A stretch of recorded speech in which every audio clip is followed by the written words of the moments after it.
menjadi awal kebaikan untuk Bapak Ibu semuanya. Bapak Ibu, sekali lagi di sini saya tidak untuk menggurui Bapak Ibu semua nih. Di sini saya hanya berbagi apa yang telah saya pelajari di modul 1.4 program guru penggerak, yaitu tentang budaya positif. Nah, ini guru penggerak itu punya moto Bapak Ibu, yaitu tergerak, bergerak, menggerakkan. Saya ingin menggerakkan Bapak Ibu semuanya. Bisa ya? Bisa. Ya, bisa nggak? Salam guru penggerak, tergerak, bergerak, menggerakkan. Tepuk tangan. Bisa menggerakkan.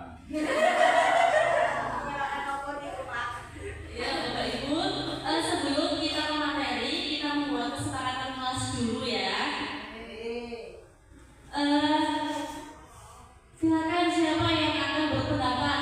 Nanti kita membuat kesepakatan bersama untuk pembelajaran kita pada hari ini. Monggo.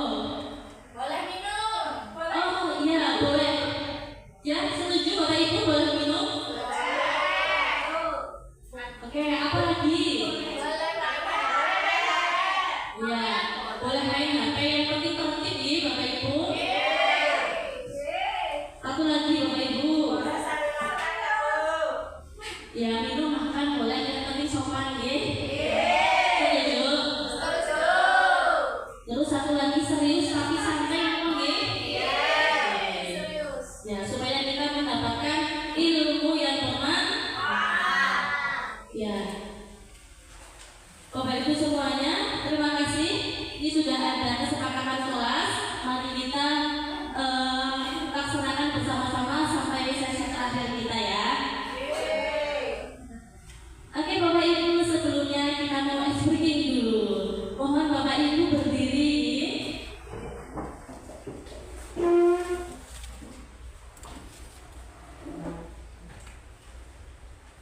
Ini namanya ice breaking. Dengan nama-nama ikan, saya bisa berkonsentrasi. Caranya begini.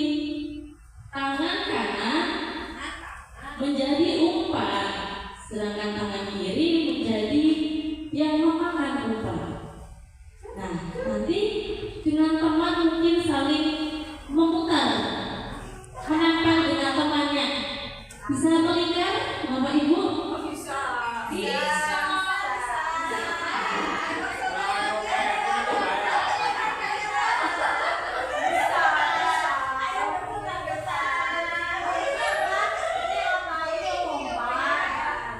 Yang kanan umpannya ya, yang kiri pemakannya. Nah, begini, Bapak Ibu memperhatikan kata-kata saya. Kalau saya bilang nama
budaya positif yang pertama itu ada disiplin positif, yang kedua motivasi perilaku manusia, ketiga keyakinan kelas, keempat kebutuhan dasar manusia, kelima posisi kontrol seorang guru, dan keenam segitiga restitusi.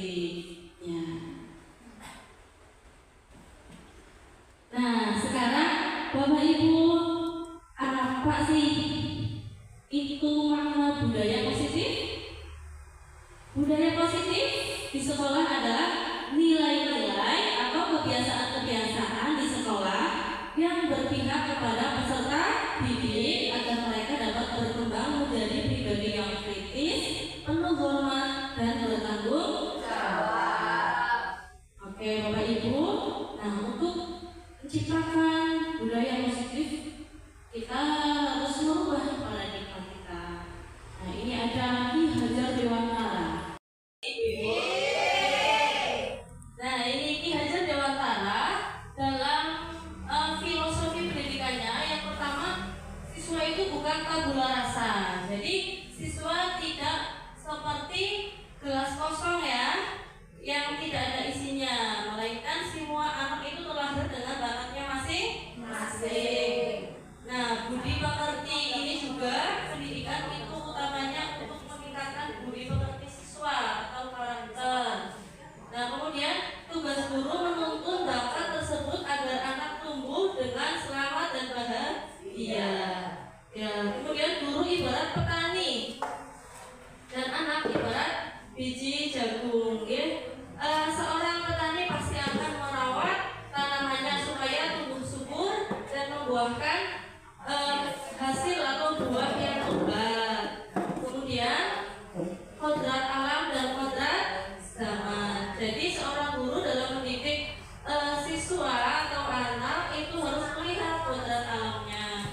Siswa itu berada di alam pegunungan atau di pesisir pantai itu harus berbeda, karena anak yang tinggal di pegunungan dan di pesisir pantai itu memiliki karakteristik yang berbeda, memiliki kebutuhan hidup yang berbeda. Kemudian guru juga melihat kodrat zaman.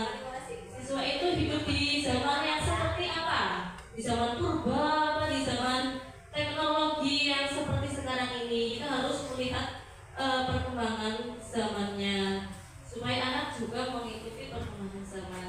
Dan yang terakhir, berpihak pada anak, itu filosofi pendidikan menurut Ki Hajar Dewantara. Baik Ibu-ibu, perubahan paradigmanya untuk membangun budaya yang positif, sekolah perlu menyediakan lingkungan yang positif, aman, dan nyaman agar murid-murid mampu berpikir, bertindak, dan mencipta dengan merdeka, mandiri, dan bertanggung jawab. Untuk menciptakan budaya positif di sekolah itu membutuhkan disiplin nih Ibu-ibu. Nah, lazimnya disiplin dikaitkan dengan teori kontrol. Nah, dalam hal ini kontrol guru dalam menghadapi muridnya. Nah, ini perubahan paradigma teori kontrol atau ilusi kontrol Bapak Ibu. Ini menurut Dr. William Glasser. Jadi sebuah ilusi bahwa guru itu dapat mengontrol murid. Yang kedua, sebuah ilusi bahwa kritik dan membuat orang merasa bersalah itu dapat menguatkan karakter. Dan sebuah ilusi bahwa semua perbuatan positif, efektif, dan bermanfaat. Sebuah ilusi bahwa orang dewasa memiliki hak untuk memaksa. Nah, ini semuanya adalah ilusi gitu Bapak Ibu. Nah, Bapak Ibu, saya mau bertanya, bisakah kira-kira kita mengontrol seseorang? Tidak nih Bapak Ibu. Nah, dulu itu ada teori stimulus respon ini Bapak Ibu yang sebelah sini. Nah, ini sudah digantikan dengan teori kontrol ini Bapak Ibu. Jadi yang pertama, kita mencoba mengubah orang agar berpandangan sama dengan kita. Teori kontrolnya, kita berusaha memahami pandangan orang lain tentang dunianya. Kemudian perilaku buruk dilihat sebagai suatu kesalahan. Teori kontrolnya, semua perilaku itu memiliki tujuan. Nah, kalau orang lain bisa mengontrol saya, teori kontrolnya hanya Anda yang bisa mengontrol diri Anda sendiri. Nah, saya bisa mengontrol orang lain.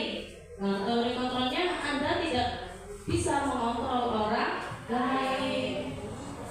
Nah, pemaksaan ada pada saat bujukan gagal.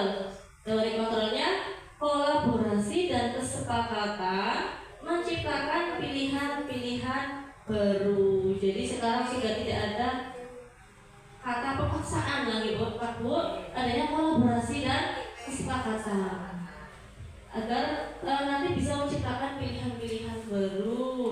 Kemudian model berpikir menang kalah ini juga sudah tidak relevan ya Bapak Ibu. Sekarang modelnya itu berpikir menang. Jadi semuanya menang, tidak ada yang kalah ya Bapak Ibu.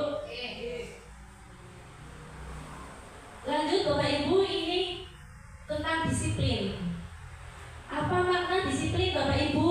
Kalau kita mendengar disiplin, apa yang langsung terlintas dalam pikiran kita? Taat aturan. Wah, luar biasa. Bagi kita taat aturan. Ada lagi apa tidak? Nah, ini kata disiplin sering dikaitkan dengan tata tertib, teratur itu tadi ya, taat aturan dan kepatuhan pada peraturan, betul itu. Nah, kata disiplin juga sering dihubungkan dengan hukuman nih Bapak Ibu. Padahal itu sungguh berbeda. Karena belajar dengan disiplin tidak harus dengan memberi hukuman.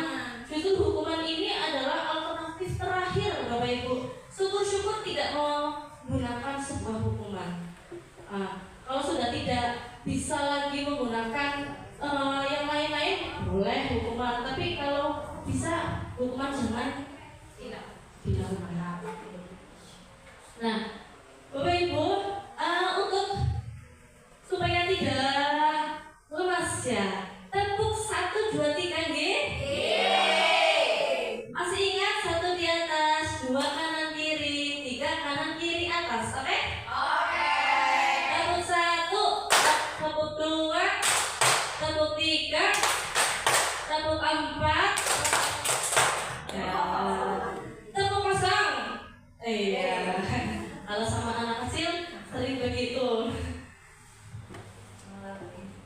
Oke. Kemudian kita lanjutkan nih.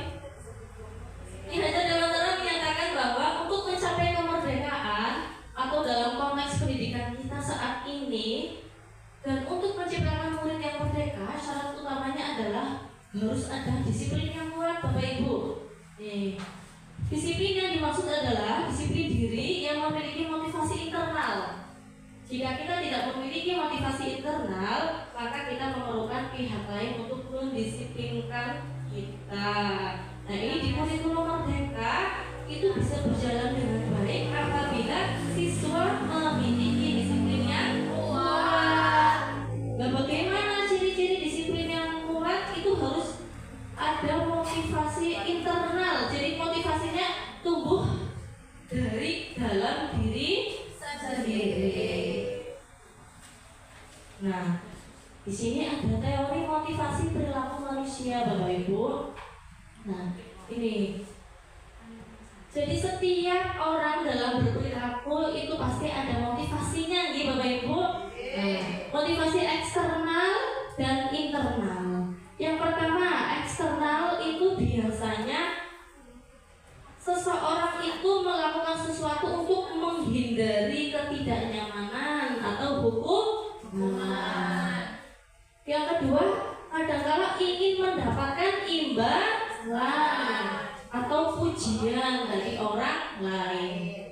Nah, ini motivasi yang dari luar diri kita. Ini sebenarnya tidak bagus nih. Yang bagus ini adalah yang paling bawah, motivasi internal. Tujuannya disiplin positif ini Bapak Ibu. Bagaimana?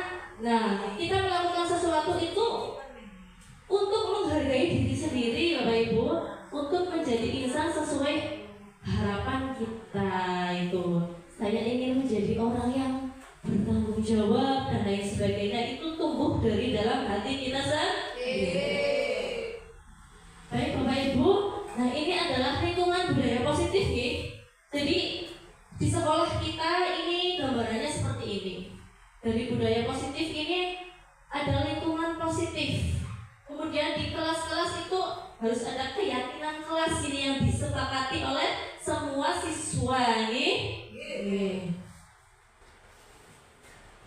Nah baik Bapak Ibu, nah ini masuk ke keyakinan kelas.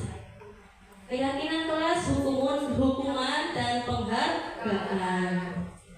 Mengapa tidak peraturan saja? Mengapa harus keyakinan kelas Bapak Ibu?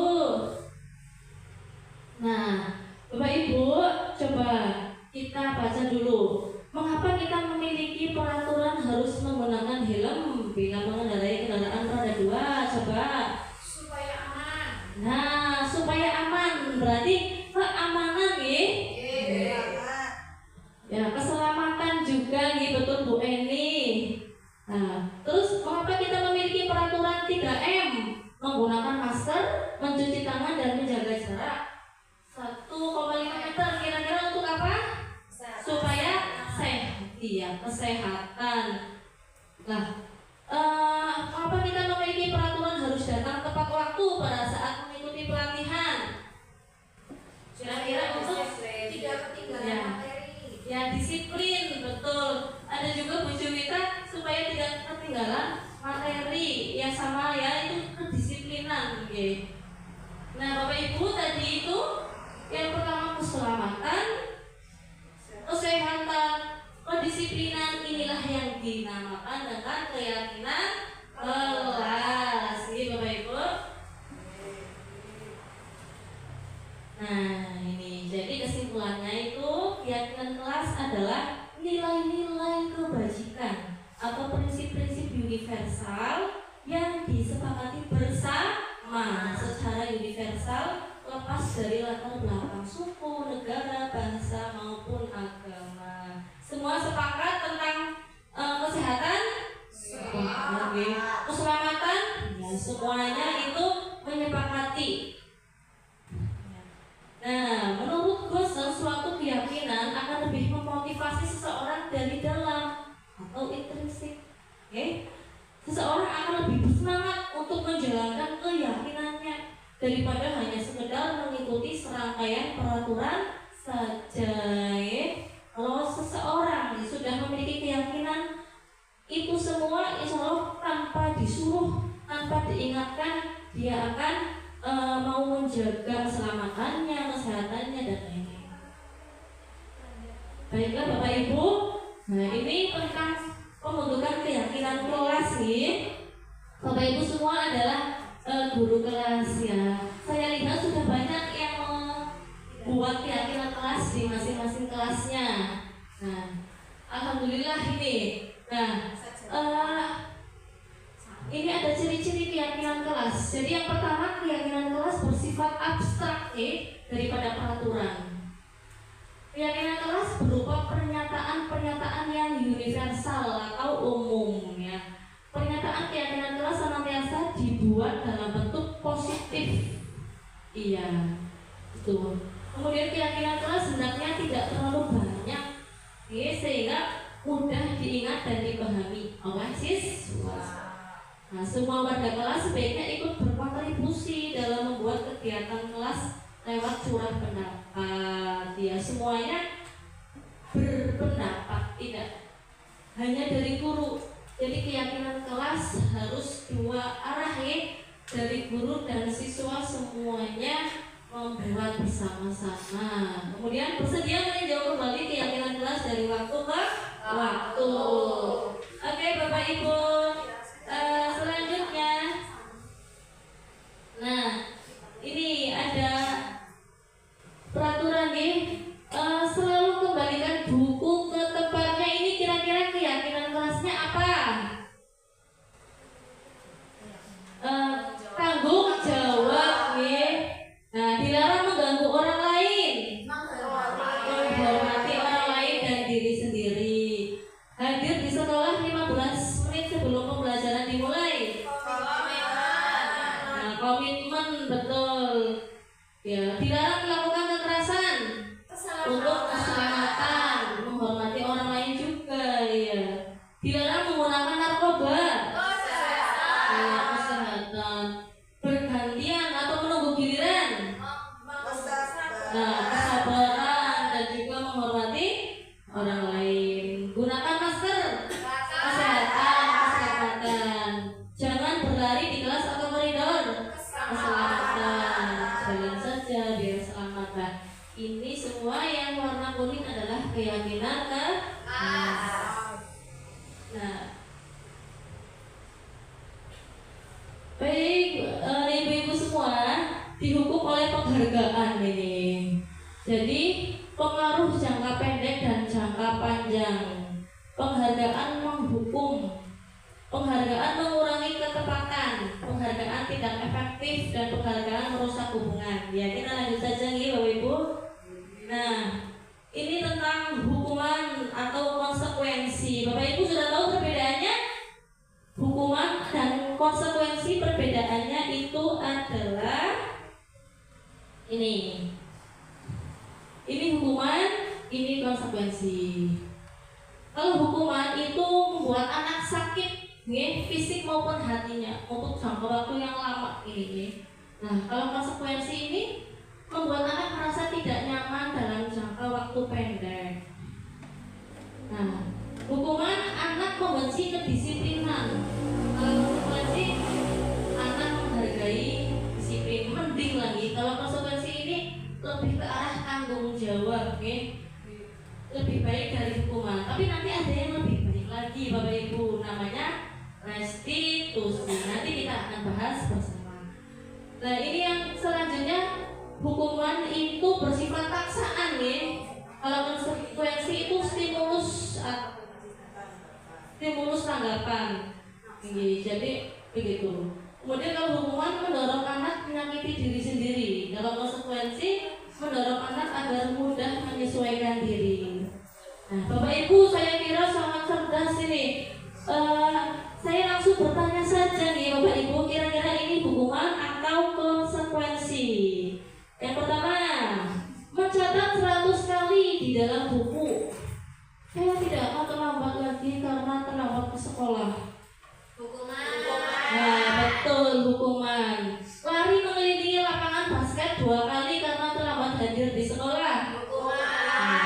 Nah, hukuman ini kadang tidak nyambung ya dengan tindakan siswa atau kesalahan siswa. Nah, murid diminta untuk push up 15 kali karena tidak menggunakan masker ke sekolah. Hukuman. Menggantikan kertas tugas teman yang telah dicoret-coret. Sebenarnya konsekuensi melatih tanggung jawab, begitu.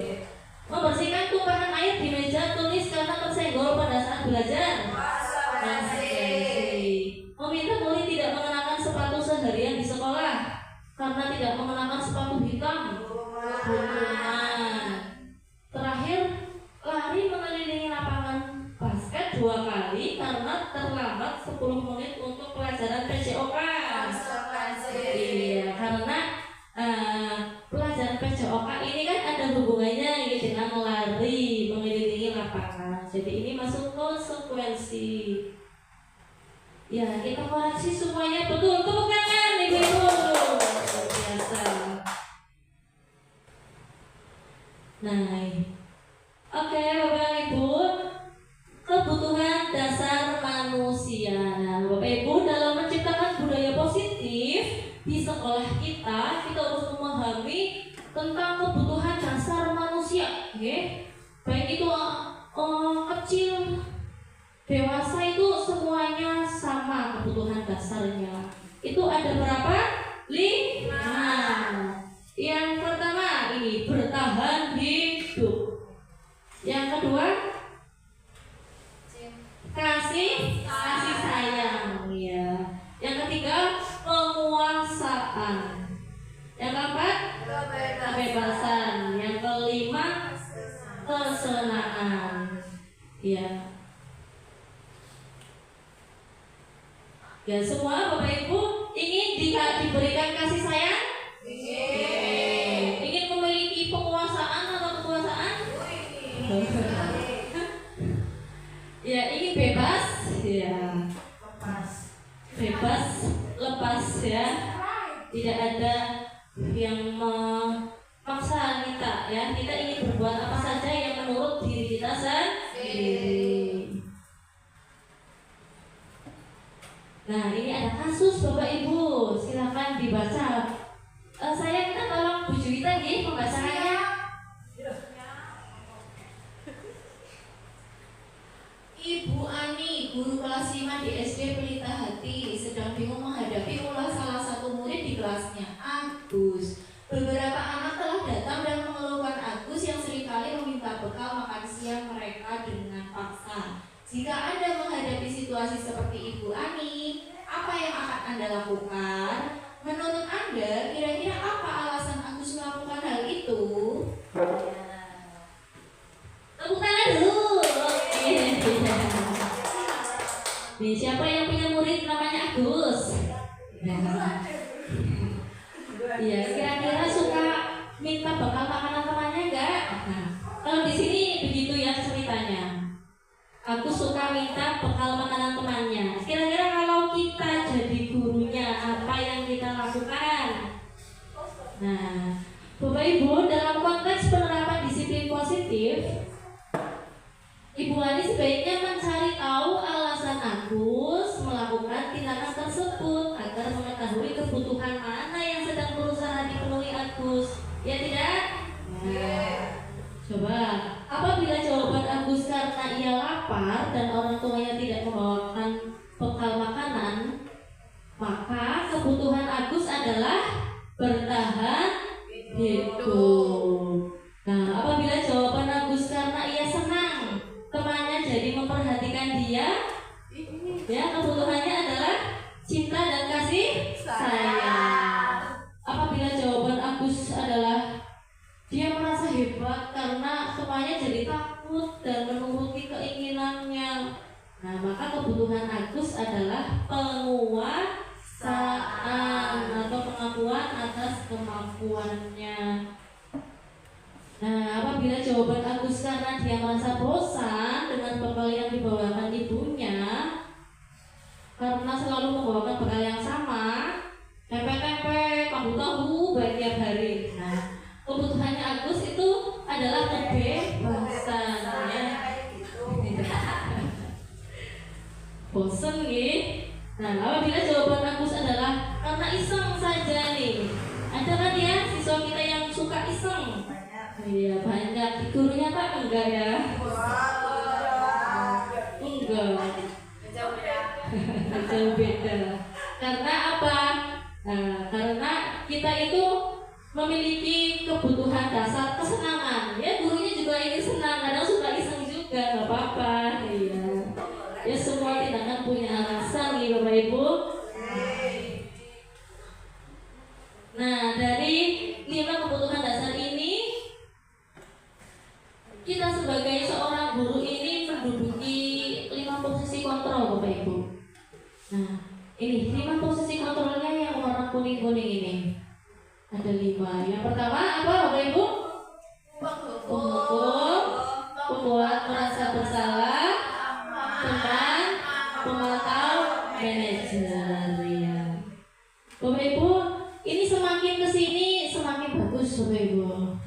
Nih, yang pertama penghukum dulu ini. Nih, penghukum itu biasanya guru suka mengatakan, awas ya kalau kamu tidak melakukannya, rasakan. Seperti ancaman gitu Bapak Ibu. Nah, itu hasilnya apa? Siswa jadi memberontak nih, menyalahkan orang lain yang berbohong. Ah, biarkan saja, nanti juga marah-marah lagi. Itu. Nah, kalau pembuat merasa bersalah nih, guru yang tipe pembuat merasa bersalah, dia biasanya menggunakan nada yang memelas sih. Kamu seharusnya sudah tahu kan, ibu lelah sekali mengatakannya. Bolak-balik begini terus, ibu stres, ibu jadi pusing. Bagaimana lagi nih menyikapi kamu? Kamu gak kasihan sama ibu? Ibu capek banget kayak gitu. Ya. Nah itu menjadikan anak merasa bersalah nih Bapak Ibu. Dia maafkan saya Bu, jadi minder anaknya, merasa rendah di. Nah, kemudian kalau seorang guru posisinya teman biasanya mengatakan hal demikian, ayolah lakukan demi ibu ya, masa kamu tidak mau sih, ingat kan ibu sering bantu kamu. Dia lebih obrolan santai seperti ke temannya sendiri. Nah itu sebenarnya kurang baik Bapak Ibu, karena ini ada dampaknya. Dampaknya apa? Kadang murid menjadi ketergantungan sama gurunya, ya tidak mandiri, muridnya lemah. Nah kadang kan malah dia hanya percaya dengan satu guru saja, tapi tidak tertarik dengan guru lain. Kalau guru yang berposisi sebagai teman, dia merasa nyaman ya muridnya, maka apapun yang gurunya suruh dia mau. Tapi guru yang lain menyuruhnya dia belum tentu mau. Jadi dia lebih suka ke satu guru saja. Itu tidak baik ya Bapak Ibu, tidak baik. Nah kalau guru sebagai pemantau nih Bapak Ibu biasanya mengatakan begini, ayo apa peraturannya, tidak boleh datang terlambat kan itu. Terus apa konsekuensinya? Kamu harus berdiri di lapangan kan. Jadi dia pemantau itu hanya sekedar memantau peraturannya apa, konsekuensinya apa gitu. Jadi tidak ada hubungan emosional dengan muridnya. Biasanya kalau guru dalam posisi pemantau ini, dia akan dia mengutamakan catatan-catatan data begitu. Nah, ini juga kurang bagus. Nah yang terakhir ini manajer, guru dalam tipe manajer biasanya ini bagus ini. Guru akan berkata apa yang kita yakini, apa yang bisa kau kerjakan untuk memperbaiki masalah ini. Nah jadi guru posisi manajer ini akan menawarkan solusi atau bisa juga memancing anak supaya memberikan solusi sendiri, ya, supaya anak itu mandiri, tidak tergantung.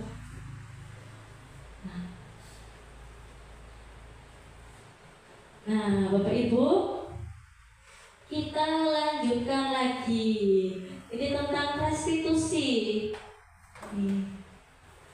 Oke, siapa lagi yang mau membaca ini supaya tidak ngantuk? Yang di depan Bu Eni nih.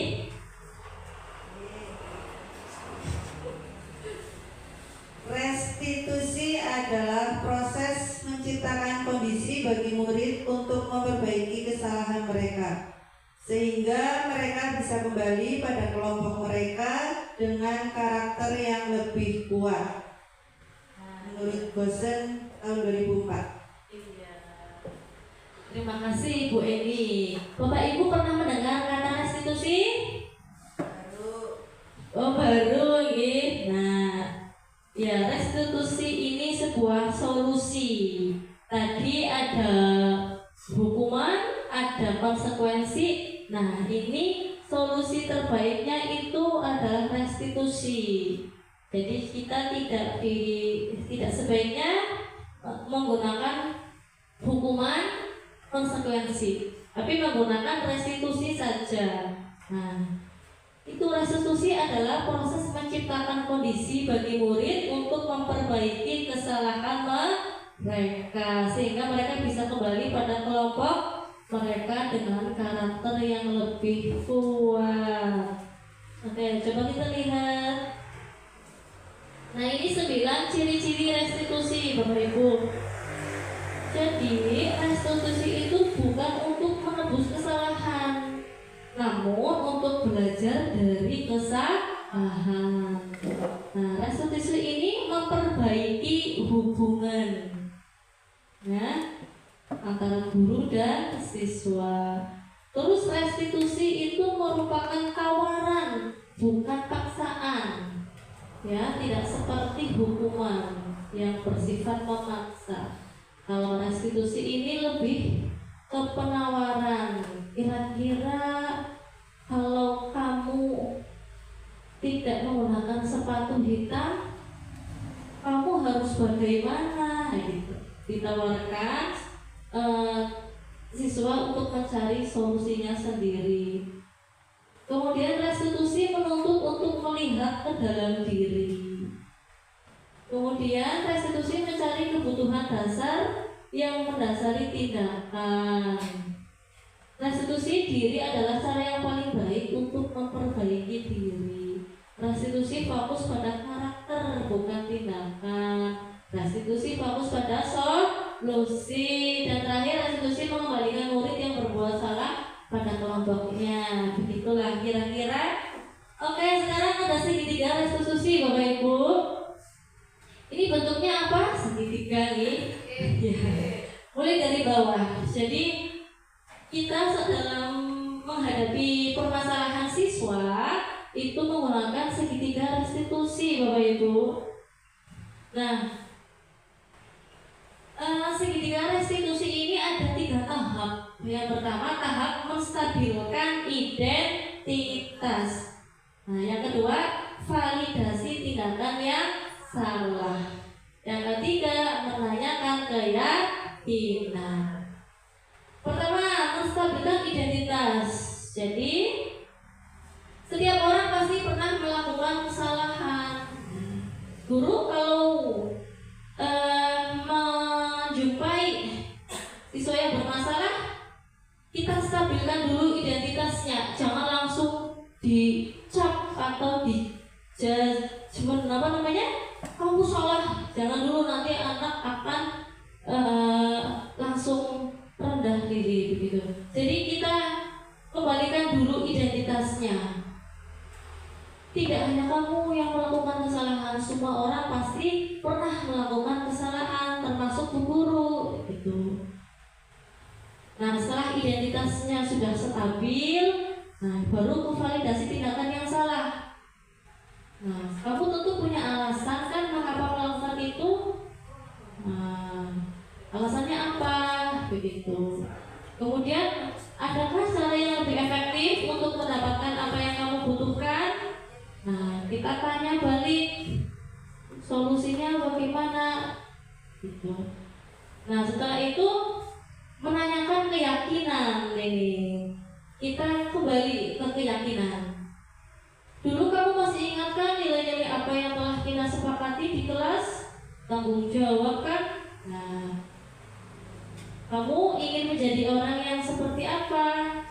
Ya, yang disiplin guru, yang tanggung jawab, bagus begitu.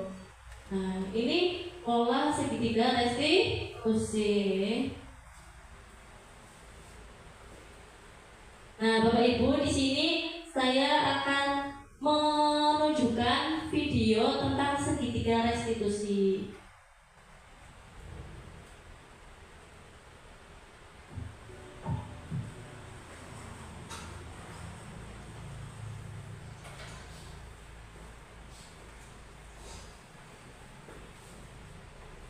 Siang Sarah. Siang Pak. Sudah lama nggak ketemu Sarah? Kenapa hari ini ada di sini? Kesel Pak, kesel banget. Masa aku dikatain tukang fitnah Pak? Ya aku marah lah. Aku balik ngatain Eka di depan kelas. Kesel banget. Oh begitu. Ya pasti kamu marah dan kesal. Bapak juga akan marah apabila ada yang menuduh Bapak seperti itu. Kemudian pada saat itu kamu mau melakukan apa? Ya saya langsung ngatain Eka Pak. Kesel banget. Saya bentak-bentak dia depan teman-teman lain. Oh begitu. Pasti kamu melakukan seperti itu karena suatu alasan tertentu kan? Iyalah, masa saya diam saja Pak? Ya saya bela diri lah. Masa saya dituduh tukang fitnah? Ya wajar lah. Mempertahankan harga diri itu sesuatu yang penting buat kamu. Untung kamu tidak bertindak lebih gegabah lagi. Iya Pak. Untung saya masih bersabar dan hanya membentak saja. Sudah gemes padahal, saya pasti bela diri lah. Ya pasti ya. Tapi kamu memilih untuk tetap bertahan dan bersabar. Kamu memilih untuk tidak berbuat lebih parah lagi, bukan? Iya. Nah, sekarang coba kita lihat lagi tindakan kamu yang bentak-bentak Eka di kelas. Tindakan kamu itu kira-kira sesuai dengan keyakinan kelas atau prinsip kamu tidak? Enggak lah Pak. Capek Pak jadi pemarah. Jadi keyakinan atau prinsip mana yang kurang sesuai dengan keinginan kamu? Ya, saya sebenarnya sangat menghargai orang lain. Mungkin saat itu saya menjadi emosi, jadi tidak menunjukkan sikap itu. Kamu meyakini tidak? Menghargai orang lain itu penting buat kamu. Yakinlah Pak. Iya, setuju. Kita harus saling menghargai. Namun, ada juga keyakinan yang kita sepakati yang perlu kita jalankan apabila kita sedang marah, kan? Ya, saya bisa lebih proaktif, mulai dengan diri sendiri. Saya bisa jadi lebih bersabar, mengambil waktu jeda untuk berpikir mau apa selanjutnya. Kira-kira kamu bersedia memperbaiki masalah ini tidak? Bersedia Pak. Kalau kamu memperbaiki masalah ini, kamu akan menjadi orang seperti apa? Saya akan menjadi orang yang bertanggung jawab kali ya Pak. Dan senantiasa proaktif. Iya, menurut kamu bagaimana rasanya menjadi orang seperti itu? Ya nyaman lah, bangga bisa bersabar dan menahan diri. Baiklah kalau begitu. Yuk kita pikirkan bagaimana memperbaiki masalah ini.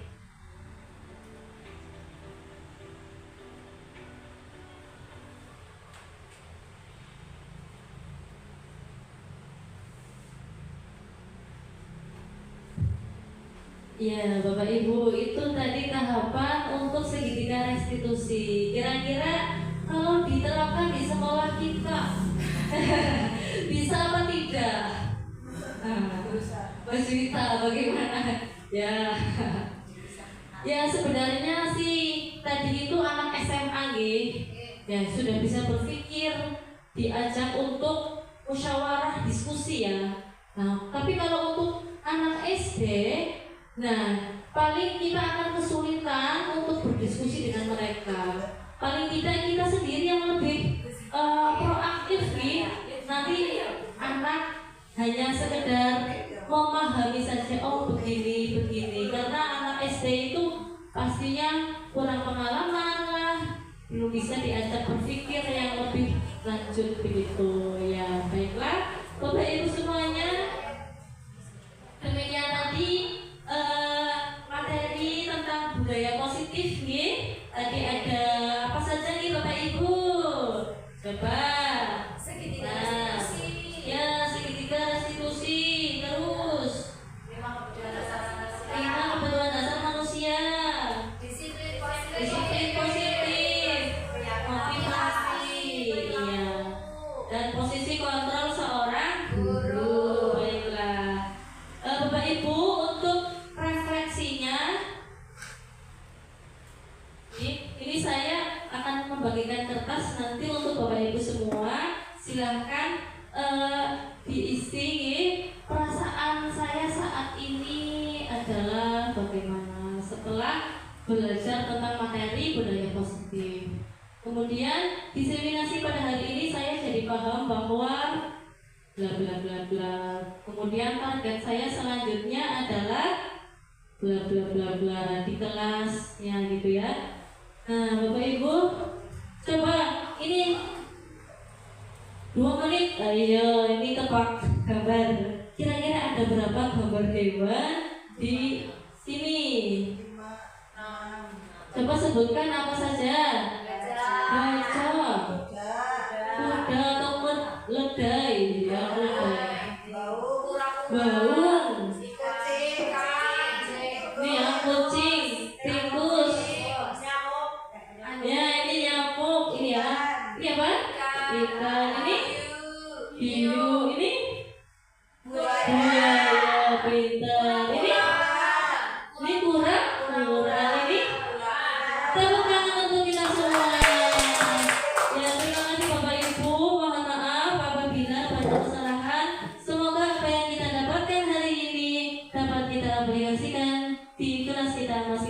Bila ini